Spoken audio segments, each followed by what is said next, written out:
Imagine, tu es sur la plage Copacabana, le soleil brille, des drapeaux jaunes et verts flottent au vent.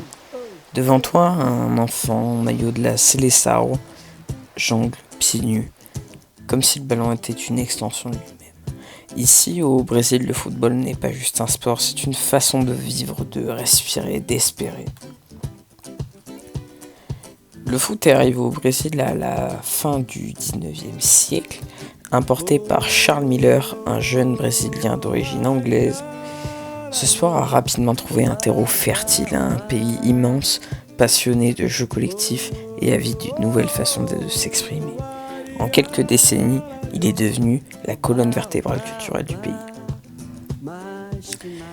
Dans ce football brésilien, des légendes ont émergé au fil des années, telles que Pelé, 3 coupes du monde de football et symbole de la perfection technique, Garrincha, l'artiste des dribbles, l'homme qui jouait comme si c'était lui qui dansait, Ronaldo Nazario, R9, l'attaquant implacable des années 90 et 2000, un vrai tueur devant la cage, et bien sûr, plus récemment Neymar, la star contemporaine, controversé mais indéniablement talentueux. Le gars, il avait de la magie dans les pieds quand même. Chacun de ces joueurs est bien plus qu'un sportif, c'est une icône, un fragment de l'identité brésilienne. Et une inspiration pour tous les jeunes, car ouais, tous les jeunes aiment la magie dans les pieds, la technicité brésilienne. C'était moi un jeune joueur qui n'a jamais eu les yeux qui brillaient devant le doux toucher de balle de Neymar Junior. La Seleção, l'équipe nationale brésilienne, est l'une des plus décorées de l'histoire du football. 5 coupes du monde. Chaque match de la Seleção est une fête nationale. Dans les rues, les bureaux se vident. Les écoles ferment. Le pays entier retient son souffle. La victoire n'est pas seulement sportive, elle est un message d'unité, un rappel que malgré les inégalités et les tensions, il existe quelque chose qui rassemble tout le monde. C'est sur l'asphalte des favelas ou sur le sable chaud des plages que naissent les légendes. Les enfants jouent avec des ballons usés, parfois faits de chiffon. Ici, on apprend à dribbler entre 2 voitures ou à éviter les vagues en gardant le ballon collé au pied. C'est dans cet environnement que s'est forgée la créativité unique du football brésilien, cette capacité à inventer, improviser et danser avec le ballon. Le football brésilien a eu ses moments de gloire, plusieurs sommets en 1958, la première Coupe du Monde du pays remportée avec un Pelé âgé de seulement 17 ans. En 1970 aussi, l'équipe considérée comme la plus belle de tous les temps.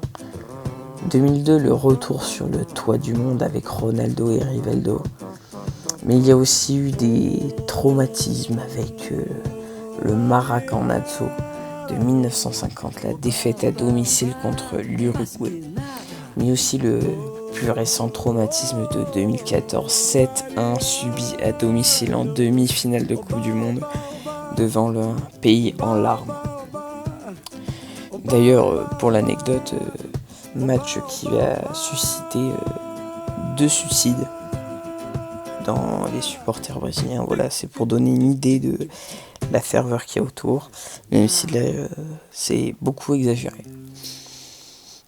Au Brésil, le football est lié à tout, à la musique avec la samba, la funk carioca qui rythme des tribunes, à la religion où des joueurs remercient Dieu après chaque but, à la politique où le foot est utilisé pour unir ou distraire la population. Il n'y a pas un seul domaine de la société brésilienne qui n'ait pas été touché par ce sport.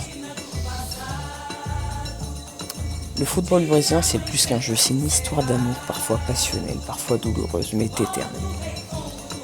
Et si tu veux comprendre le Brésil, tu dois regarder un match, sentir la ferveur, entendre la samba des tribunes et voir les larmes de joie ou de tristesse couler sur les visages. Ici, le football n'est pas un sport, c'est une âme.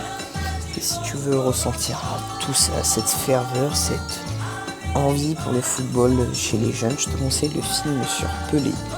Voilà, qui est un assez bon film qui illustre assez bien sa vie et d'où il vient, qui aussi représente la ferveur brésilienne sur ce sport. En tout cas, moi, après tout ça, je vais t'inciter à t'abonner bien sûr à ma chaîne. Si ça t'a plu, de liker, de commenter, c'est vraiment super important pour le référencement. Je te remercie, salut.